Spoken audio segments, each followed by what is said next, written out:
O'zi 15 yildan beri shu muammo bilanman. 15 yildan beri. Lekin bularga kelib bir haftada 15 yilda olmagan natijamni bir haftada oldim.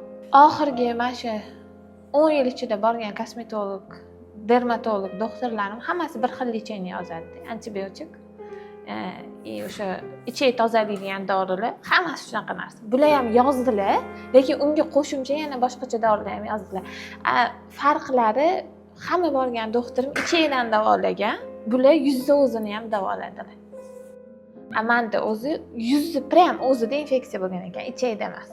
Aynan o'tish paytingiz bo'ladi-ku, подростковый payt deydi-ku, bu payti juda qiyin bo'ladi. Tortinas, odamlarga qo'shila olmaysiz. Xuddi hamma sizga boshqacha ko'z bilan qarayotgandek bo'ladi. Ustingizdan kuladiganlar ham bo'ladi. To'g'risi birinchi ko'rganimda visokomerniy, go'rday ayol bo'lsa kerak deb o'ylaganman. Yo'q. Xudo hammaga qanaqadir bitta qobiliyat beradi-ku. Bularda o'sha sababchi qilib, darsga sababchi qilib juda bir mukammal bergan ayol deb o'ylayman. Qo'llari gul deydi-ku, shunaqa. O'zlariga ham ko'p aytaman, yaxshi ko'raman, sizni hurmat qilaman.